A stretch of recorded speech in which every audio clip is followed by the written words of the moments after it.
Now about that tornado that swept through Okeechobee County. The National Weather Service confirming it was a tornado that touched down yesterday, causing all that damage. They say the tornado's winds reached up to 115 miles per hour at times. In all, 20 homes were damaged, 3 of them destroyed. Tonight, we do have an update on one of them, a woman that we talked to yesterday who lost nearly everything she owns. Storm Team 5 Chief Meteorologist Steve Weigel went to her home today. He's joining us live from Fort Drum tonight. Steve? Yes, it is a swath of destruction, Shannon, all the way across 441 toward the east, toward Vero Beach. And obviously this is a homeowner who is still picking up, and it'll take a long time to clean everything up. Talking to emergency management earlier today, they said they don't remember a tornado quite this strong in about 20 to 30 years.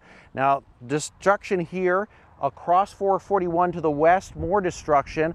Joyce Bond's house, we went over there and talked to her last night.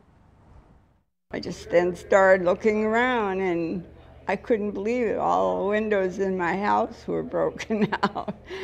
But the roof is still on the house. My animals were okay. I was okay. I still had the roof on. I'm just so thankful. Well, she was right. The windows were blowing out. The roof was on.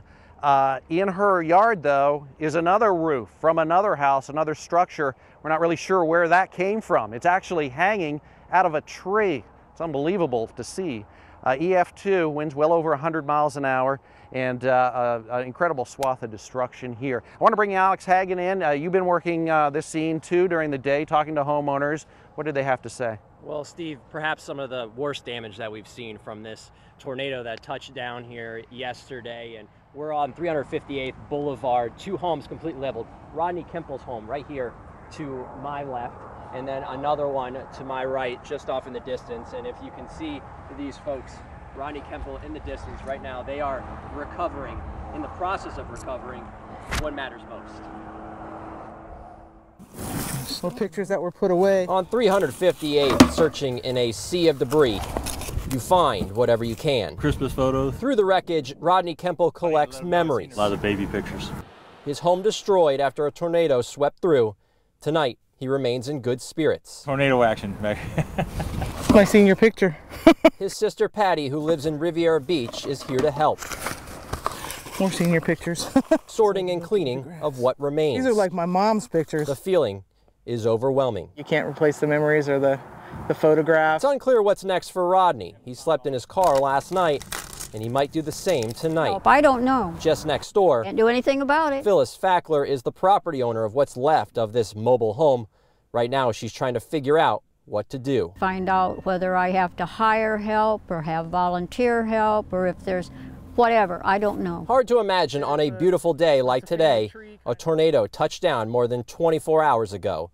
For these homeowners, the healing process just now beginning. Never thought anybody I knew, would have to go through this.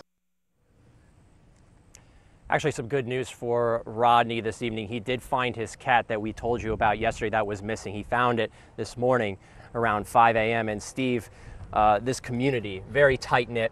They're coming together. They're helping out these folks. We're going to have that story all new at 6 o'clock. A very tight-knit community here helping everybody out. It's sad to watch, as a very different situation being out here than watching it at the studio last night and the coverage that we did.